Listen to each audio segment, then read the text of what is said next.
হাওয়া ছাড়ছে কে? ধরে নিয়ে আয় তো। কিরে হাওয়া ছাড়ছস তুই? কি জিজ্ঞাসা করি তোরে? হাওয়া ছাড়ছস তুই? হ্যাঁ ভাই, আচ্ছা আচ্ছা, কেন ছাড়ছস? এমনি। এদিকে ভাই মারলেন কেন? এমনি। আর ছাড়বি? হ্যাঁ ভাই। আচ্ছা সাব্বির, বাইক নিয়ে যা, আমি আসতেছি পরে। ভাই তো বাইক চালাতে দিন না। আরে তো ঠেলা ঠেলা নিয়ে যা। আপনি মানুষটা কিন্তু খারাপ না। তো হঠাৎ এটা কেন মনে হলো তোমার? জানি না, কিন্তু আপনি এসব কেন করেন? এইসব কোন সব? এই যে আপনি রাস্তাঘাটে মারামারি করেন না, বাবা মা বকে না? ভালো বলছো, এভাবে তো কখনো ভেবেও দেখি নাই। কেন বকার মতো কেউ নাই তো। কেন? আপনার বাবা মা কই? তাই না, কখনো দেখিও নাই। সরি। আরে তুমি কেন সরি বলতেছো? যারা ফেলে রেখে গেছে তারাই তো সরি বললো না। আচ্ছা এই কয়েকদিন মিস করছো আমাকে? যদি বলি হ্যাঁ, তাহলে বলবো আমি আগেই জানতাম। আর যদি বলি না? তাহলে বলবো তুমি মিথ্যা বলতেছো। ওই তো সামনে আমার বাসা। এই সাথে গেলে সমস্যা? সমস্যা না তো, আমার আব্বু দেখলে খবর আছে। আচ্ছা সাবধানে যাও। এই নিয়ে 2 দিন আসলাম, ধৈর্যেরও কিন্তু একটা সীমা থাকে কাকা, একটু বুঝেন। একবার আসো আর 100 বার। আমার জবাব একটাই, আমার জমি আমি দেব না। আমার এত বুঝাইতে আইসো না, চুল আমার এমনি এমনি পাকে নাই। ভদ্রভাবে বলতেছি, কারণ আজকাল একটু ভদ্র হওয়ার চেষ্টা করতেছি। নাহলে ছেলে কিন্তু একটাও আমরা খুব ভদ্র না কাকা।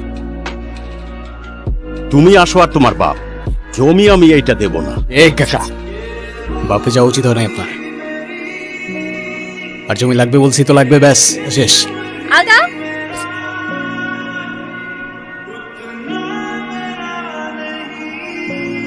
ইয়া, তুমি এখানে?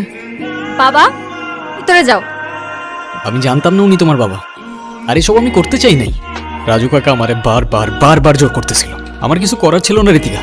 আমি আশা করবো আজকের পর থেকে আপনি না আমার পিছু করবেন, না কোনো যোগাযোগ রাখবেন, আর না আমার সামনে আসবেন। আমাকে মাফ করবেন, আমি মানুষ চিনতে ভুল করে ফেলছি। আমার আগেই বোঝা উচিত ছিল। তোরে একটা জমির মালিকরে ম্যানেজ করতে বলছিল, কতদিন হয়ে গেল, তাও পারলি না। এখন আমি ক্লায়েন্টরে কি দিয়া বুঝ দেই? ওই জমি পাবা না কাকা। পাবো না মানে? ওই জমির আশা ছেড়ে দাও। এটা করতে পারবো না আমি, অনেক হয়েছে। তুই না পারলে অন্য কেউ পারবো, আলতাপ না পারলে জনি পারবো। তুমি হয়তো আমার কথা বুঝো নাই, নাইলে আমি তোমারে বুঝাইতে পারি নাই। আমি করব না মানে কেউ করবে না।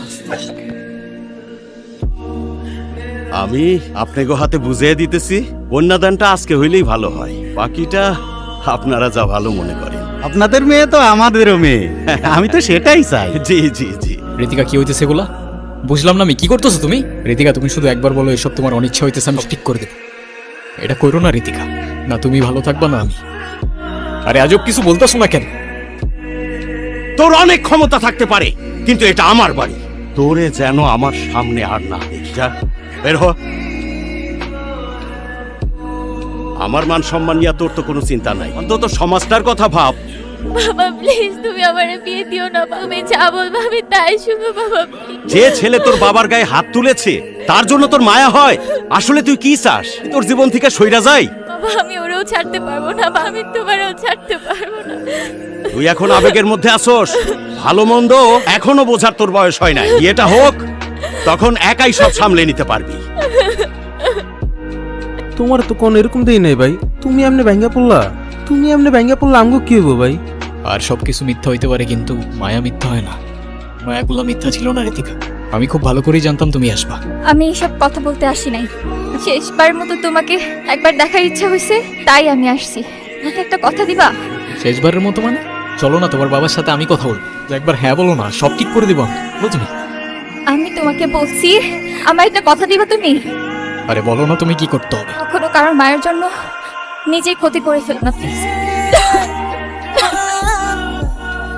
তোমাকেও ছাড়তে পারবো না, বাবাকেও ছাড়তে পারবো না।